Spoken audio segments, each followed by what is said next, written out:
Olá pessoal, tudo bem com vocês? Muito boa noite a todos. Biólogo Igor Maquieira aqui na área. Canal Ciência e Meio Ambiente, trazendo hoje uma curiosidade bacana, uma curiosidade daquela bem diferente. Né? Você já entrou no ônibus? Já, todo mundo já andou de ônibus, né? Todo mundo já foi no supermercado, vai lá, compra uma fruta, compra um legume, etc. Mas com certeza já passou pela sua cabeça, às vezes, assim, caramba, né, os veículos a diesel, né, cada vez mais luxuosos, os ônibus, caminhões cada vez mais potentes, e por que não, na parte científica, citar a área ambiental, não é?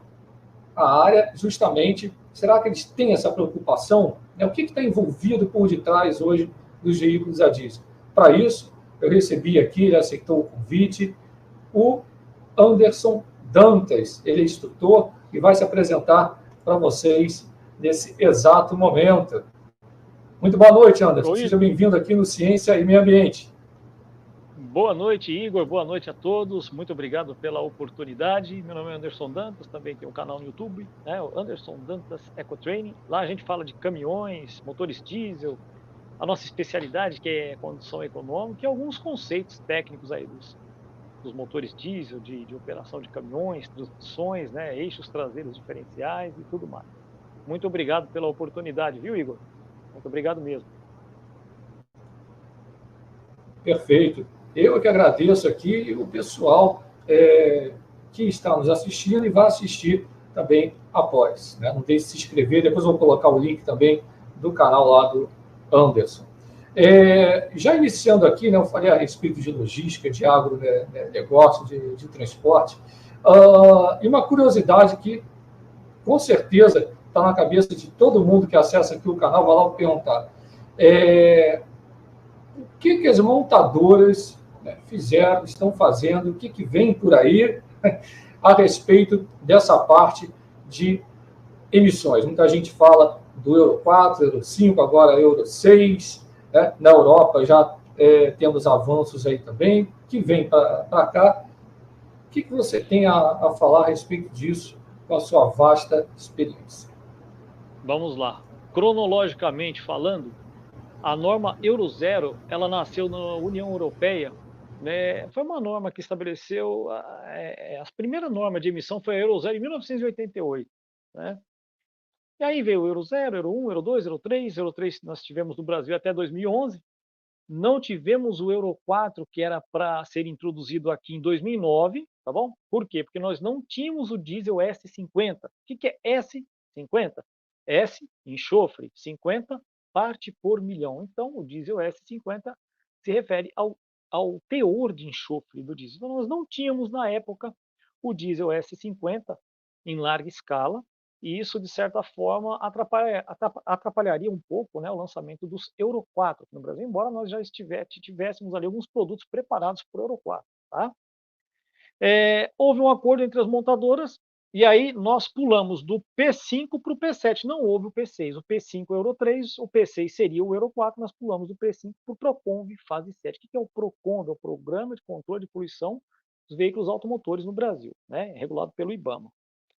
E aí nós tivemos um salto tecnológico, foi um divisor de águas em 2011, quando quem foi na Fenatran de 2011 vai lembrar disso que eu estou falando, foi um verdadeiro divisor de águas você pular do Euro 3, que não tinha nenhum sistema de pós-tratamento, tinha ali os motores que eram regulados para atender às normas do Euro 3, obviamente, não é verdade? Geralmente utilizando gerenciamento eletrônico, mas tivemos no Euro 3 alguns motores mecânicos, tá? A Camis com Euromec, o Série C Euromec, o Série B, ok, pessoal? Nós tivemos o L1620 Classic, o Classic, né? Que inclusive saiu com torque de 71 mkgf, fantástico, né? Muito bom. E a grande maioria, para atender o Euro 3, tinha gerenciamento eletrônico, tá? E aí, o que aconteceu? 2011, a Fenatran de 2011. Quem foi na Fenatran, gente, de 2011? Meu Deus do céu, cara. Que mudança. Por quê? Porque ali nós conhecemos os dois principais sistemas de pós-tratamento de gases, que para nós era uma novidade, não é mesmo? Então nós tínhamos ali o ESCR, que é uma sigla em inglês que quer dizer Selective Catalytic Reduction, ou redução catalítica seletiva, ok? O SCR ele precisa, né, de um reagente, de um agente redutor líquido de NOx automotivo chamado ARLA32. O que é ARLA32? Vou explicar para vocês. Agente redutor líquido de NOx automotivo. O NOx são os óxidos e dióxidos de nitrogênio que são expelidos aí pelos motores diesel, tá?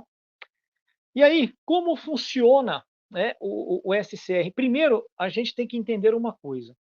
Qual foi a diferença do Euro 3 para o Euro 5 em relação às exigências de redução das normas de emissões? Vamos lá. Do Euro 3 para o Euro 5, deveria haver uma redução de 80% do MP, o material particulado. Aquela fuligem preta que sai do escapamento. E deveríamos também ter uma redução de 60% de NOx, que são os óxidos de nitrogênio, que é um gás totalmente tóxico, ok? Olha só o grande desafio das montadoras, não é mesmo? Aqui, e aí, pessoal, o que as montadoras fizeram para reduzir, né, o MP? O motor diesel, ele tem dois sistemas de alimentação. Sistema de alimentação de ar, o sistema de alimentação de combustível. Então, com a melhoria do sistema de alimentação, você tem o quê? Uma eficiência na combustão. Então, você tem uma queima melhorada, você aproveita melhor o diesel. Quando você queima melhor, você tem o quê? Um menor número de material particulado. Como as montadoras conseguiram isso? Através de um aumento na pressão dos turbos compressores e através do aumento nas pressões de injeção dos seus respectivos bicos injetores, né, das unidades injetoras, ok? Que, na verdade, na época, nós tínhamos a grande maioria dos caminhões, né, com unidade injetora, tá bom, pessoal? Nós tínhamos também caminhões Common Rail, como os motores Série C e os motores Série B, o ISB e ISC, tá bom? O que é a sigla IS na Cummins? IS era uma sigla usada para motores veiculares, Interact System, e a letra C é a série do motor, tá bom? Motor de 8,3 litros, 114 milímetros de diâmetro, 135 de curso, para quem gosta aí de medidas, não é mesmo? E aí, como eles conseguiram? Através disso. Então, só que tem um porém. Quando você tem maiores pressões internas, você precisa reforçar o motor. Então, o motor Euro 5, vou dar um exemplo. Você pega o motor OM 926LA da Mercedes-Benz, um motor 7,2 litros, que equipa aí o 1933, o Atego, né? Vou pegar o do 33, tá bom? Só um exemplo. Então, você pega um motor OM 9226LA Euro 3, compara com um 926LA Euro 5, né?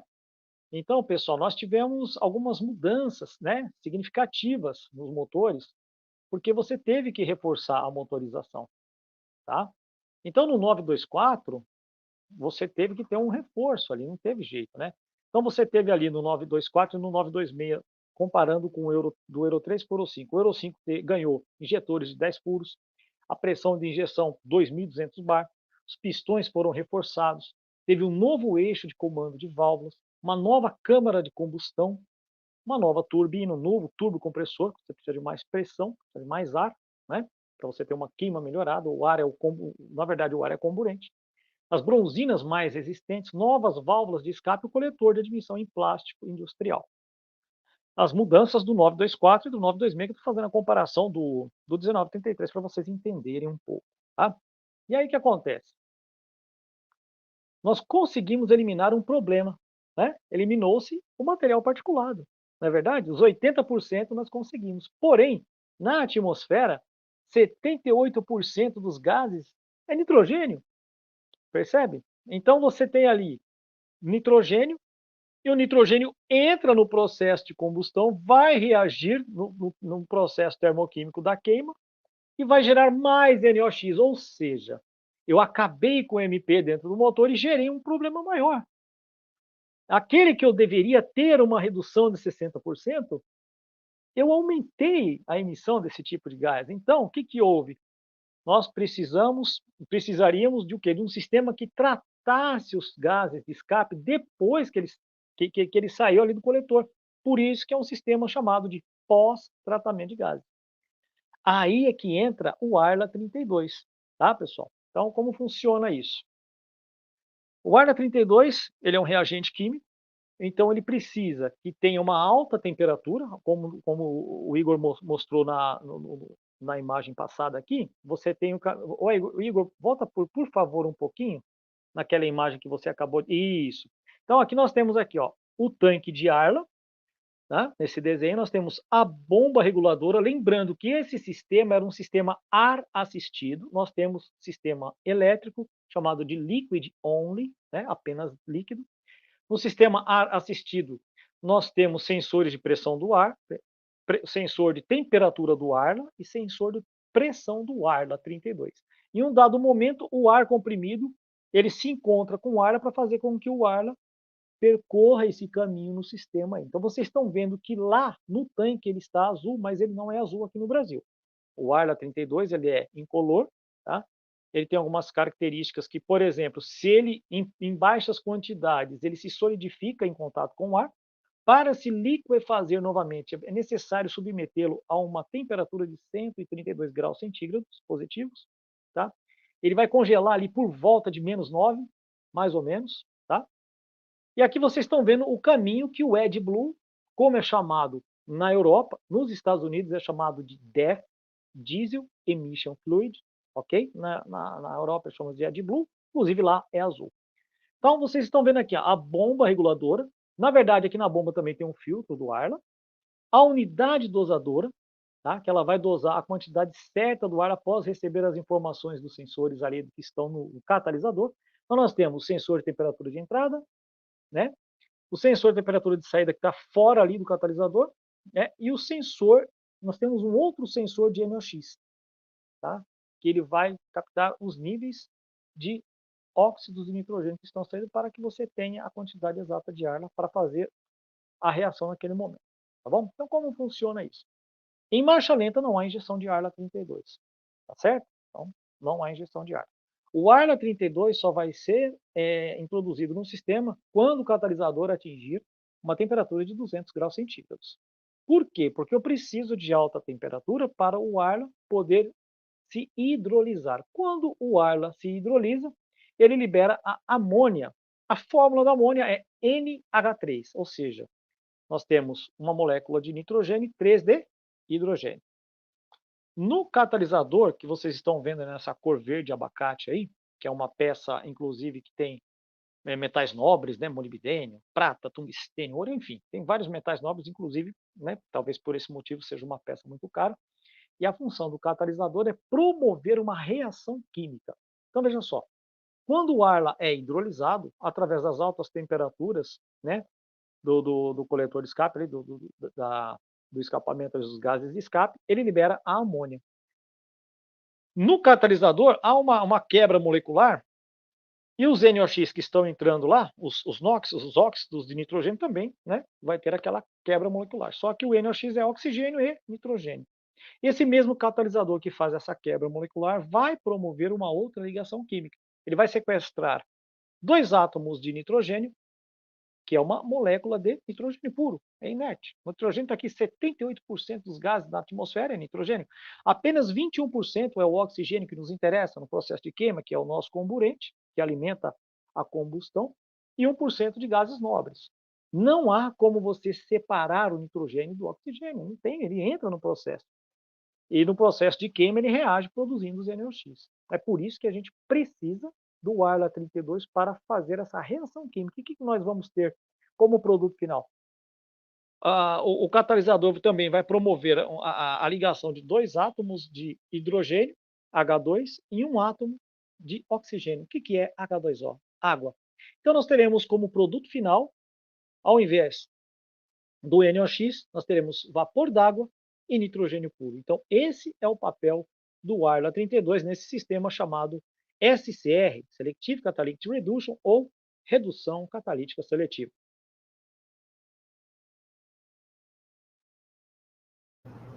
É perfeito o que você colocou, porém, é uma dúvida também, a curiosidade. Muitos podem pensar assim, puxa, algumas empresas aqui do Rio até fazem isso. Não sei como é que é aí em São Paulo, mas eles operam, tá, sem colocar o Arla 32, ureia, né? Isso prejudica, né, o motor ou não? Na verdade, não vai prejudicar o motor porque o Arla não entra no sistema de combustão em si, né? O que eu preciso é a informação do teor de anion X, senão eu sou penalizado com perda de potência, tá certo?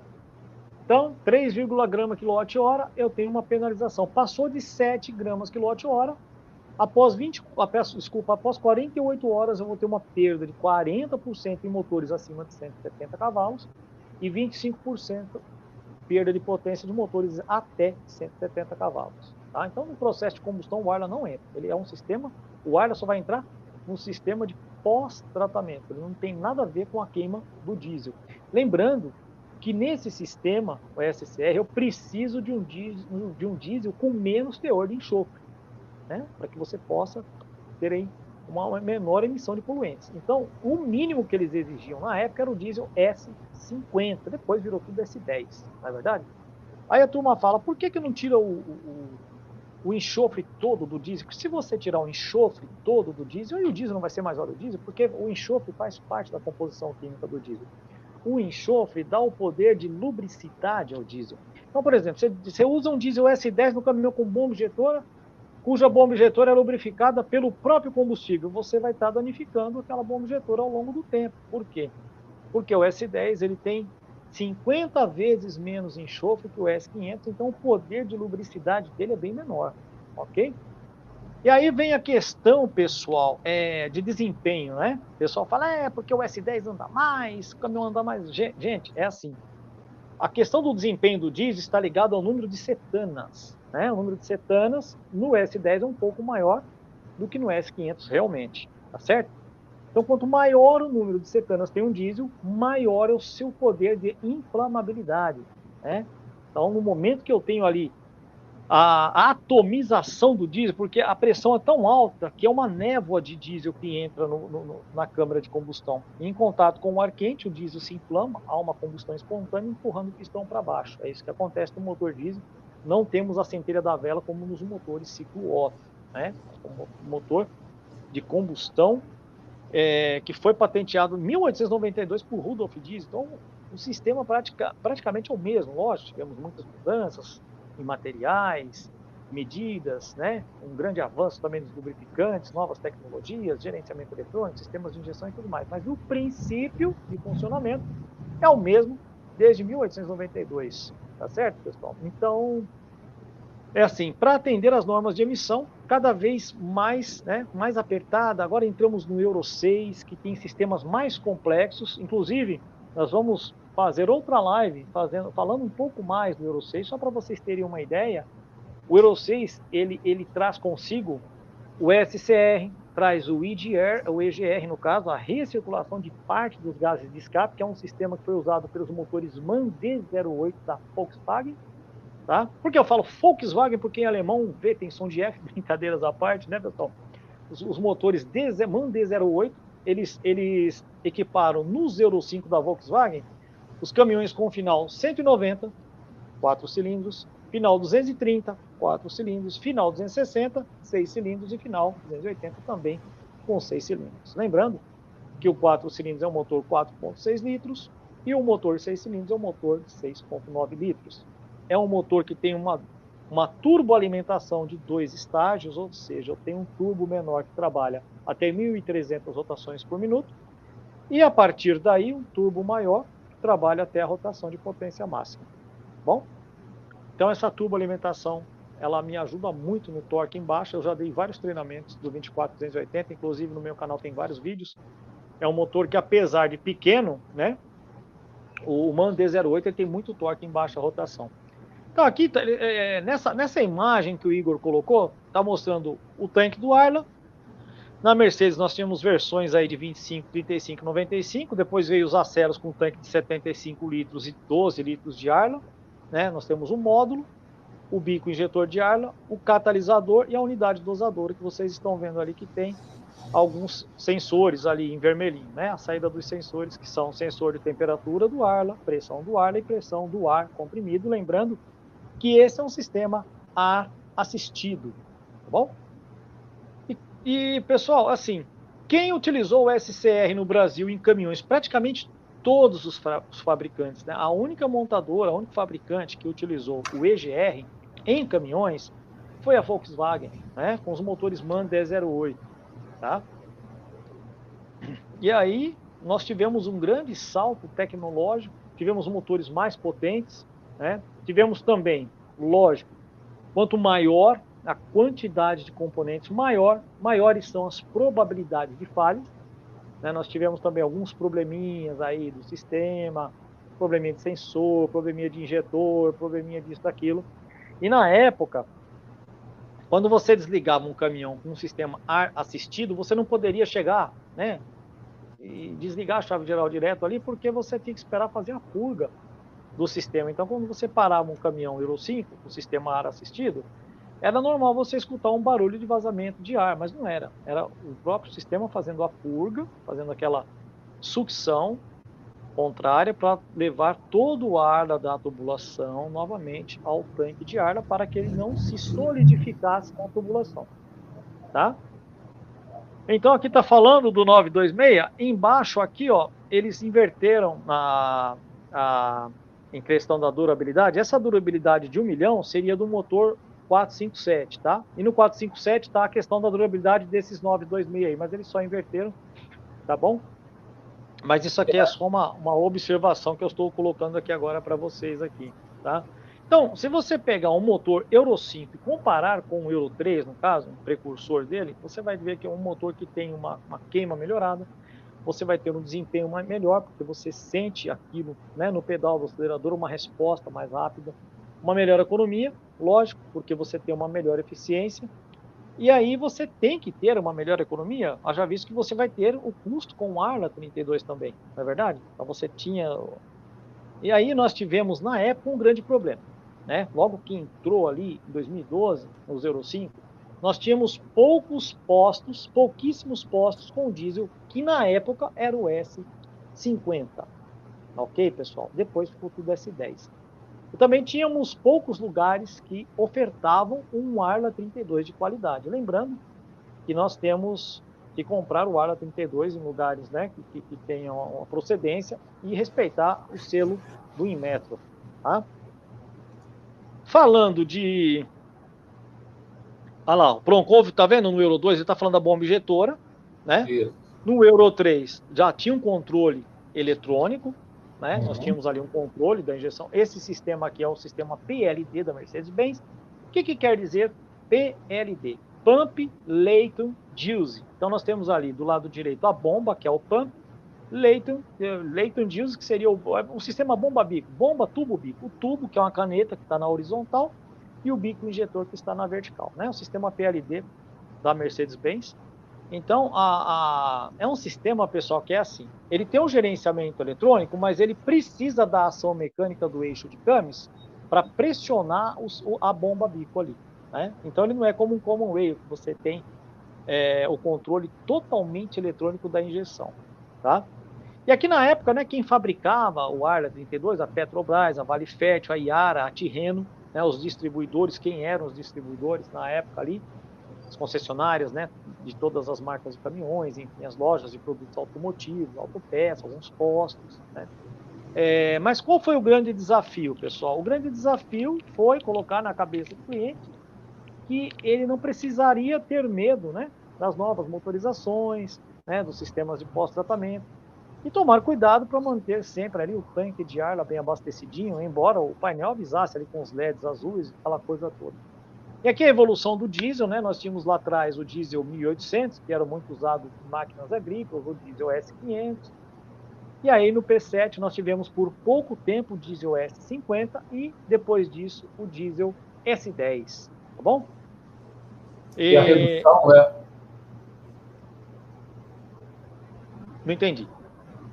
A parte da redução em partes por milhão é bem significativa, né? Foi bem significativa, muito significativa. Impressionante. Muito, muito significativa. E Agora, aí vem aquela questão. nos motores, perdão aqui, porque eu estou com uma dúvida na minha cabeça. Nos motores diesel ali, no caso do campo, no agronegócio, também isso é válido. Na verdade, assim, as normas de emissões para motores agrícolas, motores de máquinas linha amarela são diferentes das normas veiculares, tá? Mas São eles estão, diferentes, tá? sim, são diferentes, né? Mas eles têm que atender também às normas, né? Das suas respectivas aplicações, tá? Já Agora, o entendi. que não tem assim o que não tem assim uma exigência são os grupos geradores. Então, outro dia eu vi um vídeo, Igor, muito engraçado, né? Eu vi um vídeo de um ônibus elétrico sendo carregado por um gerador a diesel. Cara, uma coisa Mas totalmente sem é o que nexo. mais. E o pessoal que segue o canal aqui, pegando o gancho, eu gostei dessa. É o que mais tem, o que mais vai ter, né, gente? Vocês que acompanham o canal aqui, né? Sabem disso. Vai ser um dos grandes problemas, tá? Depois seria aceitar o convite dessa parte desses motores, entre aspas, elétricos, vai ser uma grande problemática. Tá? Vai. Isso é gancho para outra live, mas eu canso de abordar isso aqui, Anderson, com o pessoal. Inclusive tem um técnico em meio ambiente lá em Pouso Alegre, também tem um físico, Thiago Maia, né, que deve estar assistindo também, com certeza ele vai assistir. Vai ser problemático. Mas eu gostei da dúvida, a parte dos motores ali. E, por exemplo, né, eu acessando assim, né, a pessoa que está mais engajada, mas tem uma dúvida aqui. O torque foi muito elevado. Você falou também do uso do Arla e da Volkswagen. Eu não sei se foi Volkswagen Delivery, alguma coisa assim, que eles fizeram uma ampla propaganda dizendo, não, é o único caminhão do Euro 5 que não vai utilizar o Arla. Você se lembra disso? Não sei se Mas foi o Delivery utilizou o Arla, né? Ele utilizou o Arla, assim, só os motores menores, que mesmo nos motores menores, no Camis ISF 2.8, o 3.8, eles usavam sim o Arla 32. O que não usava o Arla eram os caminhões com motor MAN D08, né? Os que tinham final de potência 190, 230, que são os 4 cilindros, 260 e 280, que eram 6 cilindros, né? Esses aí não usavam o Arla 32, eles pegaram forte nisso aí, né? O pessoal ficou meio com o pé atrás, porque era o único caminhão que tinha essa tecnologia, é uma tecnologia um pouco mais complexa, porque o sistema EGR ele tem um maior número de componentes, não é verdade? Você tem válvula EGR, você tem um resfriador, você tem uma série de outros componentes ali, faz parte do sistema. E como funciona o EGR, né? No EGR, veja bem, ao recircular parte dos gases de escape, lembrando que no máximo 30% que vai entrar para a recirculação, não vai recircular tudo, né? Então, quando você tem essa recirculação, você tem uma frente de chama, você tem uma temperatura de combustão mais baixa. Quando você tem uma temperatura de combustão mais baixa, você consegue eliminar o que dentro do motor? O NOx, né? Então, você elimina o NOx dentro do motor e o MP ele vai ser eliminado no catalisador e com a melhoria do sistema de injeção, né? O sistema de injeção Common Rail ele é extremamente moderno. Lembrando que o sistema Common Rail permite uma pré-injeção, permite múltiplas injeções, permite pós-injeções, enfim. Você tem um controle total da injeção de combustível. Haja visto que common é comum, seria duto comum. Então, o diesel fica num duto sob uma pressão prévia ali. Então, chegou a hora daquele cilindro ter a combustão, ele vai liberar ali, né, através do sinal elétrico, para que ele chegue até o bico injetor com aquela pressão já, né, estabelecida ali para aquele momento. Então, a unidade injetora ou o bico injetor ele vai sempre ter o comando, né, do gerenciamento eletrônico. E como funciona o gerenciamento eletrônico? Você tem vários sensores espalhados pelo motor, né? Sensor do pedal do acelerador, sensor de massa, temperatura do diesel, tem vários sensores que vão cruzar as informações e vão determinar, não é verdade, qual a quantidade de diesel que você precisa naquele momento. Aproveitando, eu vou explicar para vocês aqui por que, olha só, por que é no setor verde que nós temos maior torque. O que é torque? Torque, pessoal, é força aplicada em uma alavanca. Agora ficou difícil. Não, olha só. A força, ela vem do quê? Então vamos entender primeiro, basicamente, o funcionamento do motor diesel de 4 tempos, tá bom? Então nós temos aqui em cima, faz de conta que são as válvulas de escape e as válvulas de admissão. O pistão está em cima, ponto morto superior. Na admissão, as válvulas de escape, eu falo as válvulas porque a grande maioria dos motores diesel tem 2 válvulas por cilindro. Então as válvulas de admissão abrem, o pistão aspira, né? Você vai aspirar o ar, que já foi comprimido pelo turbo, pós-arrefecido, foi resfriado pelo intercooler, que é aquele radiador que fica na frente do radiador convencional do caminhão. E aí ele entra, né? O ar entra, tá certo? Até o ponto morto inferior, que nós temos o diâmetro e o curso. Então nós temos um curso. Esse curso do pistão aqui está ligado pela biela ao virabrequim. Então você tem uma distância que faz uma alavanca, né? Quando você está virando. Então, quanto maior o curso, maior força de alavanca, obviamente. É igual você soltar uma porta, uma roda, por exemplo, com um cabo pequeno. Eu vou pôr uma força de 20 newtons, por exemplo, né? Aí eu faço aquela força, o cabinho é pequeno. Se eu ponho um cabo maior, com a mesma força eu consigo soltar a porta. Então, torque é força aplicada em uma alavanca. Então, essa alavanca é essa distância aqui do virabrequim que você tem, aquela força de alavanca que o pistão faz através da biela no virabrequim. Então, nós temos primeiro tempo, admissão, né?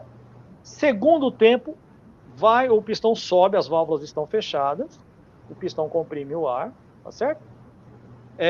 As moléculas de ar irão se chocar umas contra as outras, né? Se você esquentar sua mão, vai ficar quente, você vai sentir o calor. Isso acontece dentro do motor. Naquele momento, dependendo da taxa de compressão e do tanto de ar que tem ali, a temperatura pode chegar de 500 a 700 graus.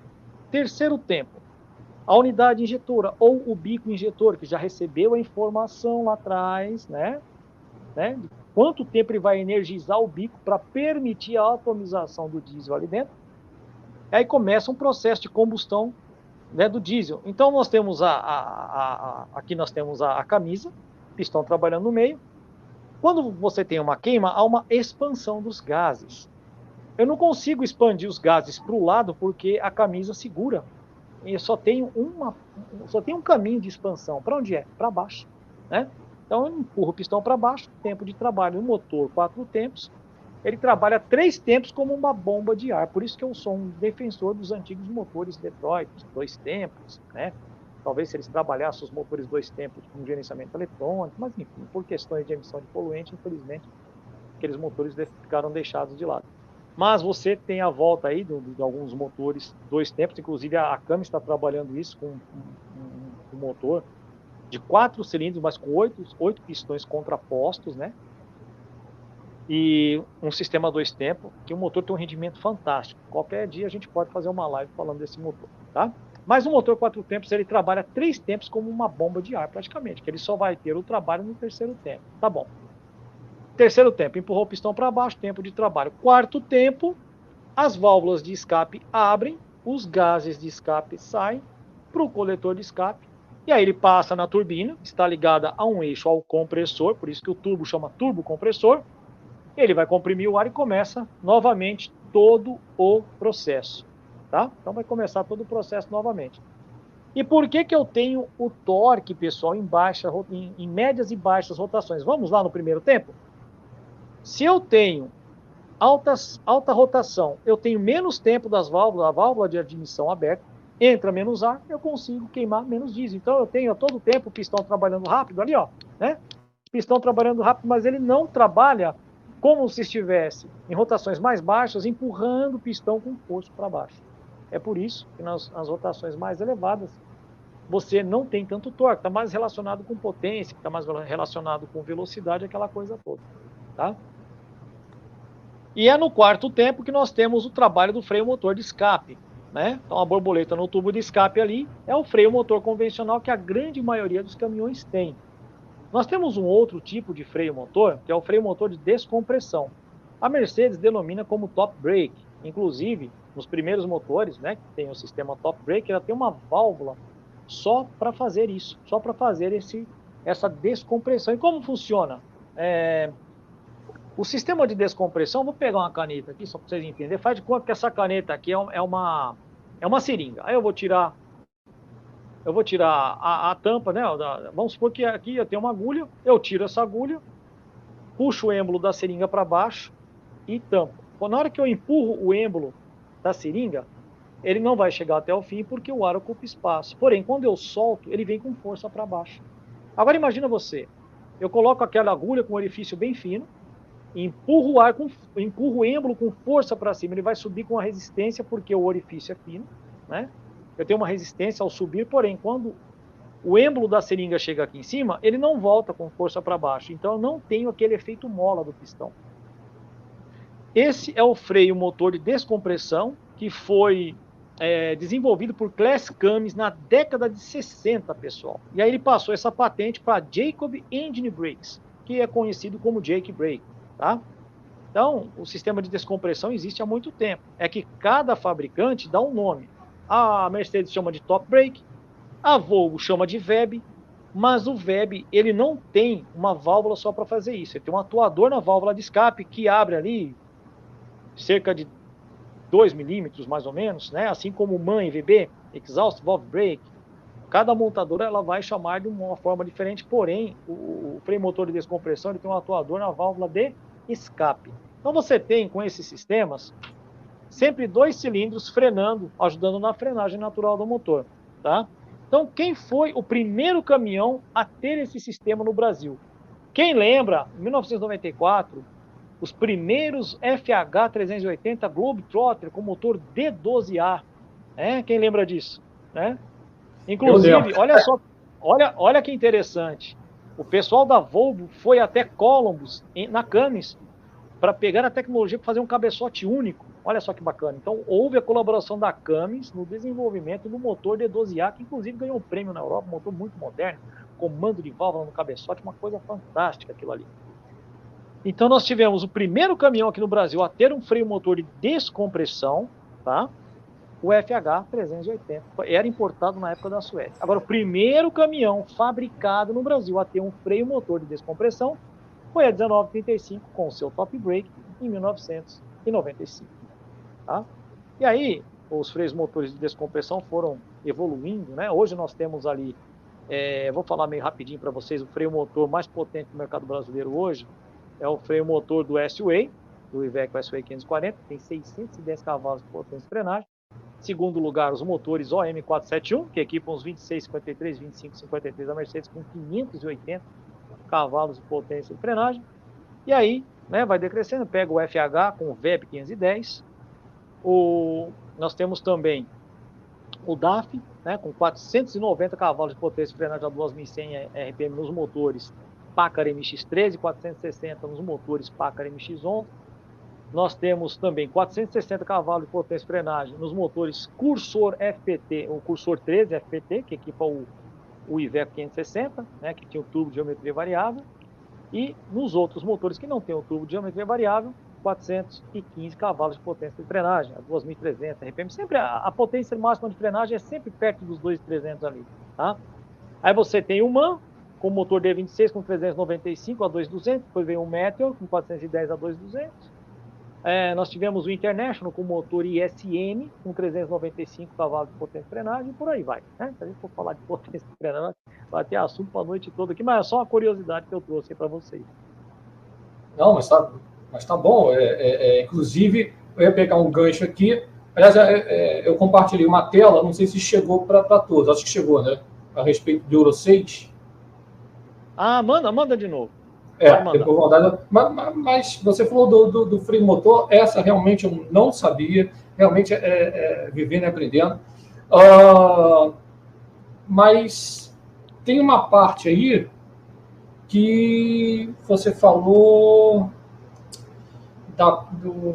do freio motor, mas depois falou de uma outra coisa, agora me fugiu. uma coisa bastante... lembrei, do freio motor. Além disso, temos o retarder, hoje em dia, né? Aliás, intarder, né? O sistema de frenagem, gente, assim, é óbvio, você está com, às vezes, 40, 50 toneladas em cima, né, uma rodotrem, etc. Né? Rodotrem, para quem não sabe, caminhões com 9 eixos, tá? Ou até mesmo no ônibus, que a gente chama de 4 patas, 4 eixos. Hoje o Scania já leva, não sei se é 27 ou 29 toneladas, a Volvo. Mas, enfim, eles sempre exageram nesse peso. Mas a gente vai falar, demora para parar. Sim, tá? Mas tem que tomar cuidado, esses veículos, até os caminhões, muitos deles são equipados com frenagem de emergência, né, sistema ABA, que a gente chama, retarda. Então, se o cara estiver ali num susto total, eu já vi isso acontecer. Eu não vou citar aqui a empresa, não vou fazer isso, não. Mas foi na região ali do sul de Minas. Até uma dúvida, olha só, como o papo tá bom, gente. Vai para o Anderson aqui. Tá me ouvindo bem? Continua me ouvindo bem aí? Continuo, normal. Então, a Claro hoje não está deixando a gente no escuro. Mas, continuando, eu vou citar. Aqui não tem propaganda, não tem nada disso. Realmente foi uma fatalidade. A culpa não é da empresa. Eles trabalham com isso. Acho que, não, tirando os Euro 5, a Cometa não tem isso em todos os ônibus. Mas ela tem sistema de frenagem. A Scania tem, acho que foi um ônibus Scania, não me lembro aqui agora, mas com o sistema de frenagem auxiliar. O que é isso? Ele pode até me corrigir aqui ao lado. Ele tem uma câmera na frente, ali no para-brisa, para vocês entenderem.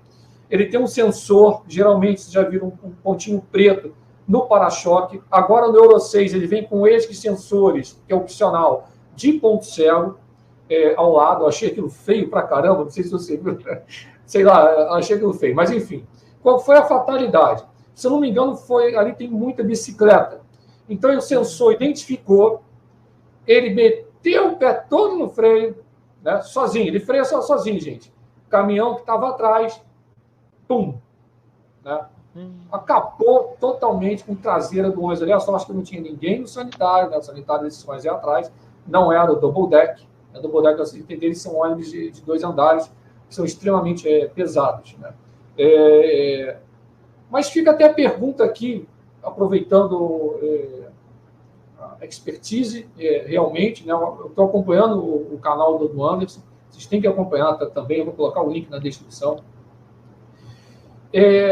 À frente, né, teve a segurança, salvou a vida, né, mas atrás, né, o caminhoneiro se machucou, graças a Deus não teve óbito, nada disso, já tem um tempo, né?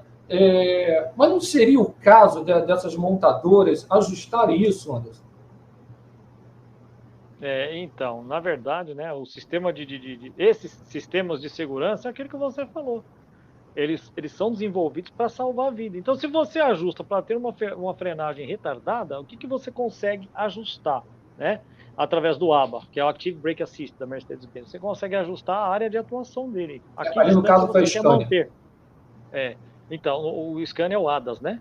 Então, você consegue ajustar a distância que você quer manter do carro da sua frente, mas você não ajusta o potencial de frenagem, porque é um sistema que já é desenvolvido, como você disse, para salvar vidas. É lógico que, se você tem um ônibus, olha só, pessoal, você tem um ônibus, você tem um peso relativamente menor, né, do que um caminhão. Então, vamos lá. Num processo de frenagem, o que nós temos? Nós temos aqui um ônibus ou um caminhão.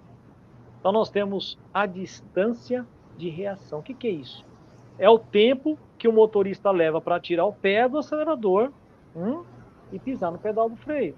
Geralmente, pode levar de 3/4 a 2 segundos, dependendo do grau de atenção do motorista. O cara dirigiu o dia todo, o cara está cansado. Você acha que ele vai ter o mesmo reflexo de manhã cedo? Não.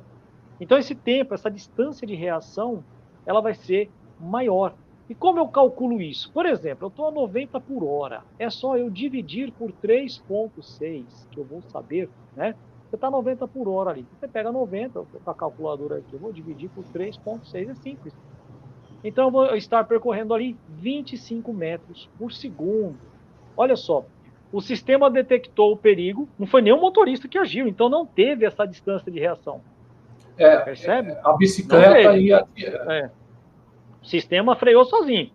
o motorista não teve ação, né? Então não teve essa distância de reação. O coitado do motorista do caminhão já está com o caminhão, né, com peso maior. A distância de frenagem total é relativamente exponencial em relação ao ônibus devido ao peso. Não tem milagre. E além disso, ele sofreu com a distância de reação, gente. Ele não teve a mesma percepção do sistema de segurança do ônibus. O ônibus estancou, ele teve o seu tempo de reação. Lógico que ele pisou no freio com tudo ali, ele teve que, né, pisar com emergência. Porém, um veículo, quanto mais pesado, maior é o quê? A sua distância de frenagem. Então, a distância total de parada, ela é distância de reação mais distância de frenagem. No primeiro caso, não teve distância de reação. Mesmo mantendo uma distância que a gente julga ser segura, né, de segmento, às vezes, na verdade, você pensa que eu estou mantendo uma distância boa aqui e tal, legal. Às vezes a gente julga que está numa distância segura. Porém, se o veículo da frente estanca o freio, né, como é que faz? É claro. Não é verdade? Então, às vezes o veículo que está atrás, eu sempre falo, a gente tem que dirigir sempre para os outros. É o princípio da direção defensiva, tomar muito cuidado com velocidade, com frenagem, estar sempre atento, né? Meu pai sempre falou isso. Tem que ter uma visão global e longínqua. Entendeu? Ainda mais hoje em dia, muito cuidado. Olha, a entrevista está realmente muito boa. A gente está chegando quase a 1 hora aqui. Justamente deixei para o final para a gente comentar, né, uma abordagem maravilhosa que você fez do Euro 5. A gente falou um pouquinho de torque, de potência, né, que senão vai a noite toda realmente. É um assunto maravilhoso, muito vasto, gente. Né? Mas deixei para o final essa parte do Euro 6. Você consegue ver? Eu não consegui a imagem, eu não consegui, infelizmente, a imagem é maior. Né? Vamos ver se eu consigo. Eu não estou conseguindo ler aqui ao todo, tá? Mas assim, no Euro 6, a gente que eu falo assim, as montadoras... maior aí, não. Eu não conseguia ler tudinho aí com as letrinhas tudo não certo conseguia. Aí. Mas conseguiu. Assim, o que a gente vai ter? A gente tem no Euro 6, né? Nós temos a utilização de mais de um sistema de pós-tratamento. Então, geralmente, junto com o SCR, junto com o sistema que usa o Arla 32, nós vamos ter o sistema ODC, que é o filtro de oxidação diesel, e provavelmente nós vamos ter também o DPF, que é o filtro de partículas diesel. Em alguns casos, o DPF ele é regenerável, como era na Sprinter, né, de 2012 para frente. Em outros casos, como nos Mercedes com motor 926 ou até mesmo 460, você troca o elemento após uma determinada quilometragem de acordo com a sua aplicação. Então você deixa o seu elemento, parece que funciona dessa forma, pega um elemento novo e troca. Tá? Então nós temos no Euro 6 vários sistemas de pós-tratamento trabalhando juntos para atender a norma, que ela ficou mais apertada ainda. Tá? Tudo em prol de quê, pessoal? Em prol do meio ambiente, em prol do menor número, né, de emissão de gases poluentes aí, certo? E nós vamos ver em 2025 na Europa a entrada do Euro 7, que vai deixar essa norma mais apertada ainda. E dizem as más línguas que seria o fim, seria a última norma dos motores de combustão interna. Puxa. O Euro 7 que vai entrar lá em 2025 na Europa. Em 2025? O Euro 7 vai entrar em vigor na Europa em 2025.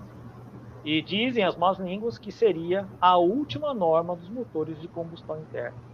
E a partir daí só teríamos motores com outras tecnologias, né? Hidrogênio, talvez híbridos, né? E a grande parte aí dos elétricos, tá?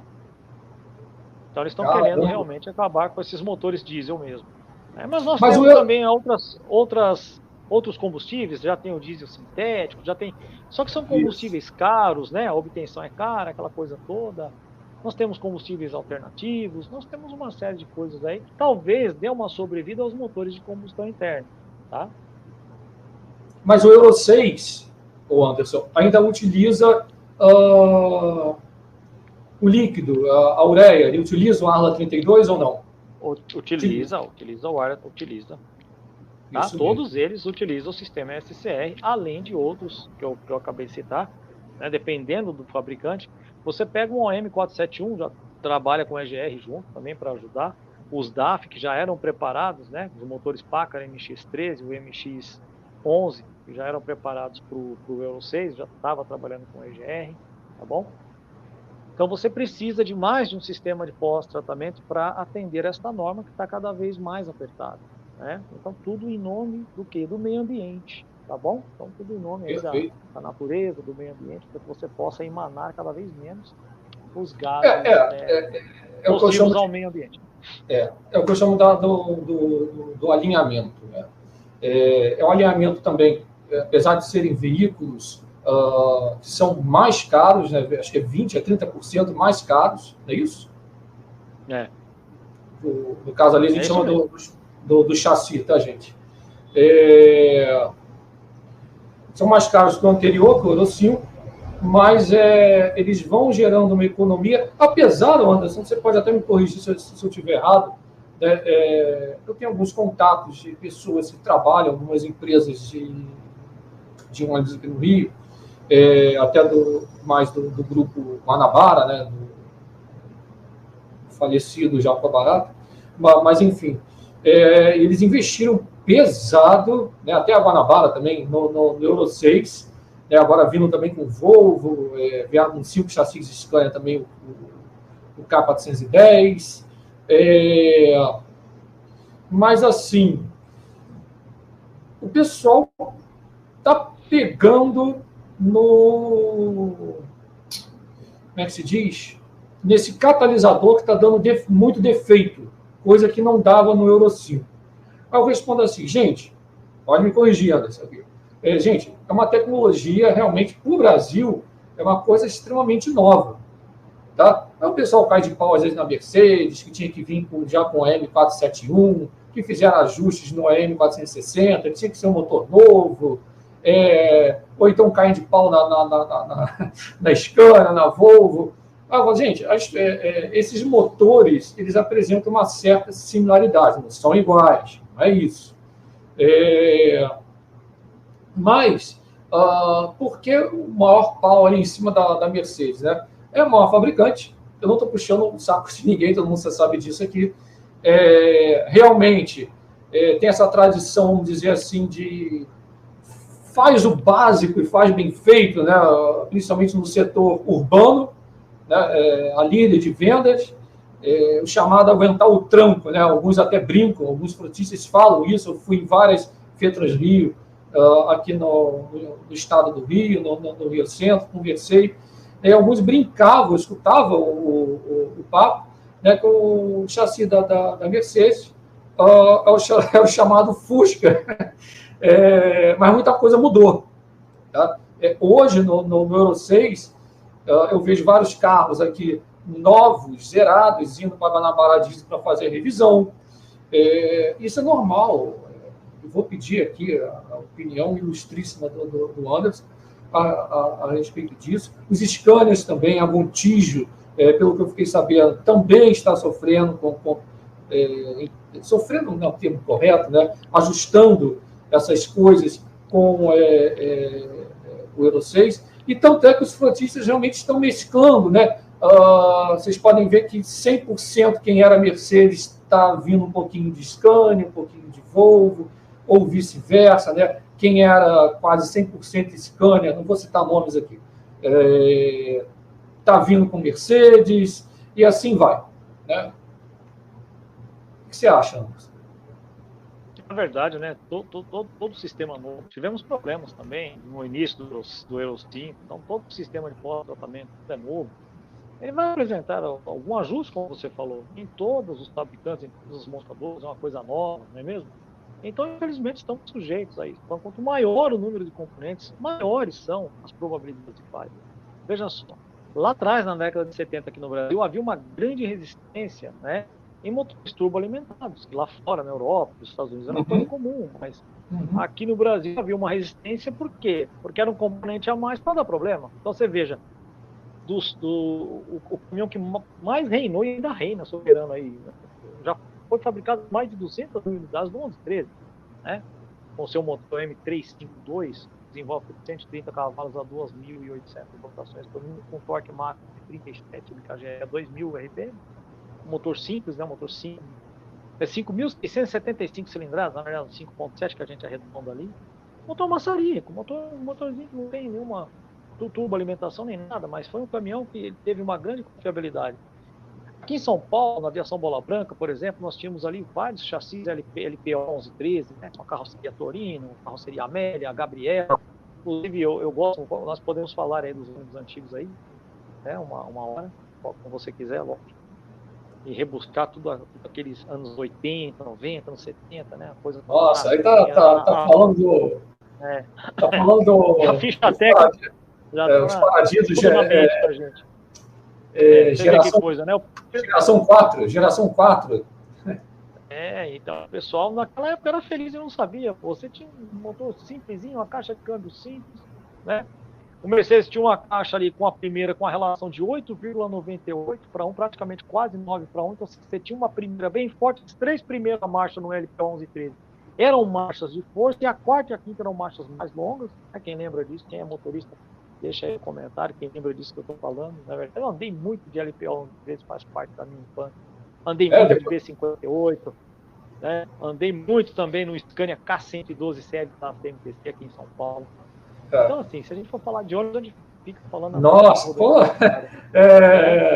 Está quase. Agora, você falou uma coisa, eu vou falar rapidinho aqui. Muita gente criticou a Mercedes por não ter trazido o 471, né? Então, veja só. É bom que as pessoas entendam o seguinte, né? O Brasil é um país de dimensões continentais. Nós temos quase 200 casas Mercedes-Benz. Imagina você, um empresário concessionário lá da região norte, da região nordeste, ter que trazer uma equipe, né, em tempo hábil na introdução dos novos motores para o Global Training, que é onde é feito os treinamentos da Mercedes-Benz, que era aqui em Campinas, vai mudar para São Bernardo. Agora você veja só, são quase 200 casas. Né? Existe um custo para o empresário concessionário, tá certo? E todo mundo de uma vez, como que você ia atender? Não, Mercedes, não critica, não, pera um pouquinho. Gente, cada mercado é um mercado. Nós somos o Brasil, nós não somos o Paraguai, nós não somos o Uruguai, por exemplo. Nós temos dimensões continentais. Como é que eu vou largar um 471 numa mineradora? Aí dá um BO no motor dele, o cara nunca viu aquilo na frente dele, 2 comandos de válvula, cara, no cabeçote, que negócio louco. Injeção CRS, né, Amplify Common Rail System. Cara, eu nunca vi um negócio daqui. O 460 nada mais é do que um 457 com um custo do pistão maior. Ambos têm 128 milímetros, porém no 457 eu tenho um custo de 155 e no OM 460 um custo de 166 milímetros, que aumenta a cilindrada para 12,8 litros. É um motor com injeção PLD, um motor simples, todo mecânico conhece, é uma coisa simples. Então a Mercedes-Benz, ela não agiu certo na sua escolha? Claro que agiu, gente. Pelo amor de Deus. Se você solta um mundo de 471, o cara nunca viu aquilo na vida dele, nunca teve oportunidade de ir no Global Training trabalhar em cima do motor desse. Você imagina o problema que a Mercedes teria, né? Se soltasse tudo 471, ela tá certa, ela vai introduzindo o 471 aos poucos, no 53, para o pessoal ir conhecendo aos poucos a utilização. Você tá entendendo? Porque não é simples você cuidar, tá certo, de quase 200 casas, né, de concessionária, a maior rede de concessionários do Brasil é do Mercedes-Benz, você tá entendendo? Gente, não é simples. E a Scania mudou muita coisa? Não entendi. Eu estava vendo a Scania acho que não mudou também tanta coisa assim. A motorização Super, né, que foi desenvolvida em conjunto com a MAN, são motores totalmente diferentes, com comando de válvula no cabeçote, você tem uma injeção também, que já tinha no XPI, já era o Common Rail, mas você tem, no motor XPI você tem cabeçotes individuais, no motor Super você tem um cabeçote único, você tem o CRB, que é o Compression Release Brake, que é o motor de descompressão, que é assim a Scania denomina ele, né, 487 cavalos de potência de frenagem. Você tem um motor que tem um torque no 560, um fantástico torque de 2.800 Nm, 900 a 1.400 rotações. É muita coisa, cara. E diz que está imbatível no 9-eixo, né? Então, assim, qual é a sacada da Scania? Não é apenas esse alto torque em baixa, é o casamento desse motor eficiente com a fantástica transmissão G33M. Olha só, você tem uma transmissão com 14 marchas, tendo 12 marchas convencionais, onde a primeira tem uma relação de 16/1, né? Praticamente quase uma primeira trator. Né? E você tem uma primeira trator com a relação de 16 quanto? 16. Eu vou até. Deixa eu só abrir um arquivo aqui para não falar besteira. G33. Eu estou com o computador aqui. 33 PM. Eu vou abrir ela aqui. Eu vou falar as relações certinho aqui para você. Tá? A primeira trator dela é 20,8. Né? Então você tem uma primeira trator bem forte. Lógico que não é a primeira trator mais forte do mercado. A primeira trator, o câmbio que tem a primeira trator mais reduzido no mercado brasileiro é a iShift Crawler Gears de 14 marchas, que a C1 tem uma relação de 32,04 para 1, né? É uma primeira trator absurdamente reduzida. Então, deixa eu baixar aqui, é tudo ao vivo aqui, pessoal, aqui a gente não ensaia nada. Vamos lá na relação. Isso. Estou vendo aqui. Olha só, desculpa, 61 não, é 16,16, tá? Eu inverti o 6. É dizer, a primeira marcha tem uma relação de 16,16. Se você pegar a primeira trator da GRS 905, a relação CL, Crawler Low, é 16,41. Se você pegar a primeira trator da GRS 900, que é aquela primeira geração, é 16,38. Olha só como está próximo do primeiro trator das caixas mais antigas, né? Você tem uma 12ª de back drive para 1 e a grande cereja do bolo. Você tem aqui, ó, uma 13ª marcha, 0,78. Você tem uma overdrive, ou seja, quando eu estou numa condição que me permite, numa velocidade de cruzeiro, mesmo com uma composição de 74 toneladas de PTC, que eu ande em linha reta em rotação baixa, 900 e pouquinho ali, eu boto a 13ª, o motor vai estar a 900, 900 e pouco, né, dentro do regime de torque máximo ainda, os 2.800 Nm, e lógico que eu vou ter um menor consumo, porque veja só, vou fazer uma conta rápida para você aqui, 900, eu vou dividir 2, né, porque a cada 2 voltas eu tenho uma combustão, eu vou multiplicar por 6, eu tenho a 900 RPM, 2.700 injeções por minuto. E se eu estivesse, por exemplo, a 1.500, vamos fazer essa continha, 1.500 aqui é tudo ao vivo, pessoal, dividido por 2, vezes 6, 4.500 injeções por minuto se eu estivesse, né, a 1.500 rotações, tá bom? Então, eu vou pegar esses 4.500, vou tirar 2.700, a 900 RPM eu tenho 1.800 injeções a menos por minuto. Então, eu enxergo como a grande cereja do bolo, né, o equilíbrio, né, desse trem de força fantástico do Scania. E lembrando que o 2653, inclusive eu tenho um vídeo no meu canal que eu andei com esse fantástico caminhão com Mirror Cam, um caminhão completaço, né, com retarder, o Volt 115 HV, que combinando tudo ali dava mais de 1.150 cavalos de potência de cenário, do 5º estágio, o máximo foi o motor de 580 cavalos, né, do 471. O caminhão foi fantástico, em nenhum momento eu precisei utilizar os freios do serviço, haja visto também que a gente teve sorte de não ser atrapalhado por ninguém e mantendo distância, com a previsibilidade, você preparando o caminhão sempre para aquela situação antes de uma descida, por exemplo, não é mesmo? Mas, assim, o que eu quero dizer para vocês? É um trem de força muito bem acertado com a caixa G2 do avião também. Agora, a cereja do bolo da Scania, certamente, é, né, essa harmonia da G33CM, com um novo motor super, com alto torque, com essa overdrive que me permite rodar aí em baixas rotações quando as condições são propícias. Perfeito. Eu só tenho a agradecer a sua presença aqui, o seu conhecimento realmente é uma coisa assim, além de ampla, uma coisa ampla, vasta, é gostoso ouvir, né, quando a pessoa do outro lado tem esse conhecimento na ponta da língua, como você falou, né, ao vivo, não tem nada montado aqui. Quem acompanha o canal, porque todo mundo sabe hoje em dia tem tipo uma inteligência artificial, né? Eu assisto às vezes nas minhas horas vagas aqui, o Caí, né, o canal ali dele, ele comparando acho que foi o Atego e depois o O500 RSD da Mercedes, o 2445, que eu creio, não sei, algo me diz que a Mercedes ainda vai ajustar isso daí para ficar... já está dando a dica aqui também. Para ficar... Vai ter novidade. Vai ter novidade boa. O passarinho e contou, e disparei no microfone. Mas vai ter novidade boa. Tomara. O canal Ciência e Meio Ambiente assim, é descontraído. Na verdade, a gente tem muito carinho, né, pela Mercedes, porque, cara, assim, o ônibus que eu mais andei na minha infância foi o LPO 1113. Andei muito também no eu andei muito no O364, com motor 355/5 maçarico. Você falou do Scania, nos tempos da... Andei muito do Scania K113 CL, com motor DN1101, 203 cavalos. Nossa Senhora, aquele rom. Eu andava nas Solnaves... Castanhado. Castanhado.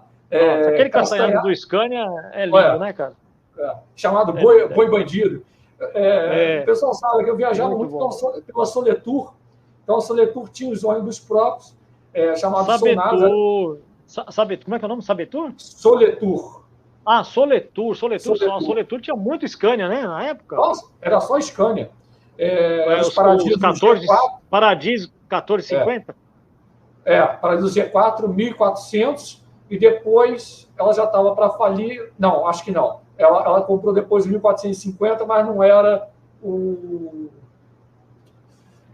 ele não ocupava o piso todo, né? Mas o que eu viajei muito foi realmente nos Scanias K112, até mais no K113 TL, e aquele bichinho aquecia muito, e a Soletour dava ordem de rodar com o ar ligado.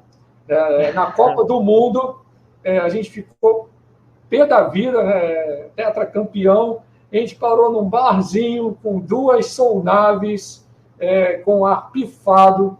O nosso carro era da Única, chamado Globetrotter 4, também o Scania K113, mas o ar já era em cima, já era o ar da Thermo King. A gente fez uma festa, tempos realmente que não voltam mais, mas aquele castanhado do K113 é igual da 1935 da Mercedes. Mercedes, volta para a 1935. Anderson. Coisa linda. Agradecendo aqui. Eu que agradeço. E lembrando, né, assim, desde criança, pesquisando sobre caminhões, eu sempre tenho minhas horas vagas estudando, pesquisando. E eu digo sempre, o instrutor é um eterno aluno, né? Eu sempre aprendo. Talvez você tenha alguma coisa para passar para mim e eu vou ter a humildade de aceitar, não é verdade? Porque a gente está sempre aprendendo. Você como professor sabe. É verdade. A vida é um eterno aprendizado. Aprendo com os meus alunos, aprendo com você. Você me traz uma informação, eu humildemente vou aceitar, não é verdade? Porque a gente sempre está aprendendo, a vida é isso.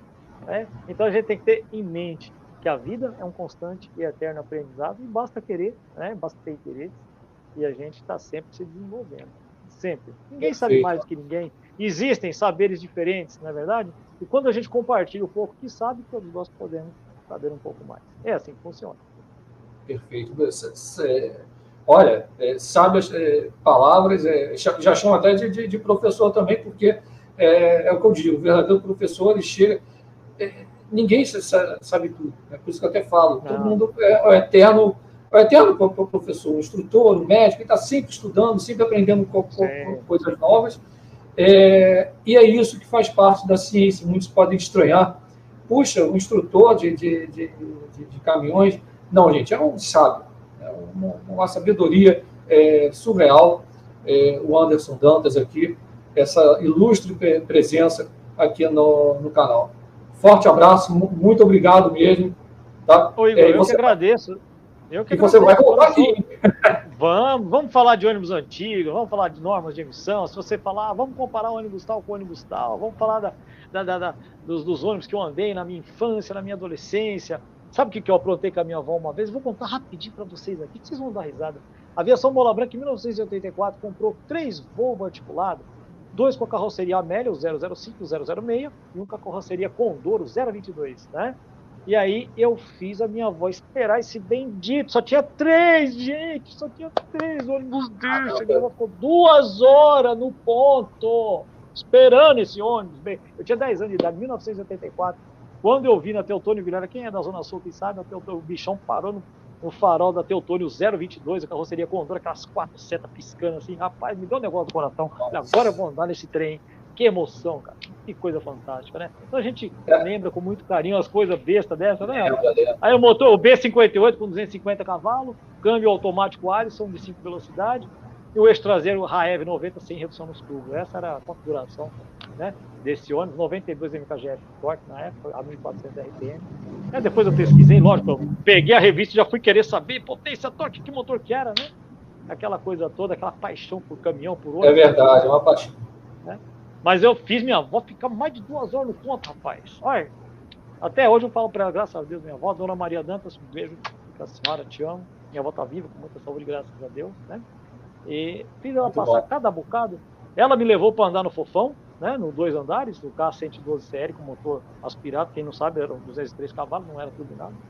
Também foi o primeiro Scania que eu andei, foi lá no Terminal Santo Amaro, Expresso 9 de Julho, um K112 CL também, com a carroceria Torino, né? O padrão. Caio Torino, era o Torino, não, Marco Polo Torino, né? O K112. Coitada, tudo que eu queria fazer, a minha avó fazia, para fazer os meus gostos ali. É verdade. Mas a gente vai ter muita história para contar. Igor, muito obrigado, de coração. Nossa, eu que agradeço, foi um papo muito gostoso. O pessoal, geralmente, quando tem essas entrevistas, assiste depois. Você está autorizado a pegar esse vídeo, divulgar no seu canal. Não sei se você tem algum programa que baixa. Quando eu terminar aqui, eu converso com você. Bom, a gente conversa um pouquinho. Isso. Tá joia. Gente, pessoal, muito obrigado. Valeu. Foi fantástico a nossa conversa aqui. E a gente vai sempre aprendendo, não é mesmo? É bom você pôr a cabeça para funcionar, recordar, você vai aprendendo, você vai recordando, né? É muito bom. É verdade. Eu adoro esse mundo. Gente, muito obrigado a todos vocês, viu, gente? Muito obrigado aí. Obrigado, Igor. Forte abraço. Forte abraço a todos.